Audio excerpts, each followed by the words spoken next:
The man asked, "O Muhammad, who will save you from me now?" The Prophet ﷺ calmly replied, "Allah." Hearing the Prophet's reply, the man trembled with fear.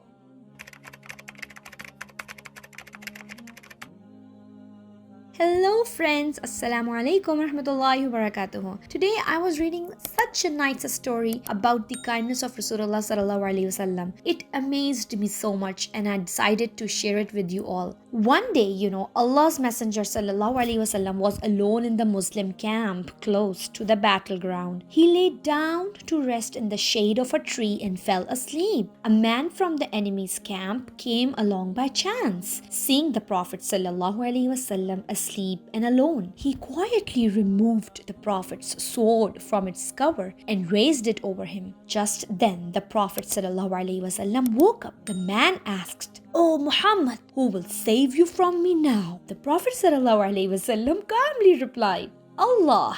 Hearing the Prophet's reply, the man trembled with fear and the sword fell down from his hand. The Prophet ﷺ picked up the sword and asked the man, "Now, who will save you from me?"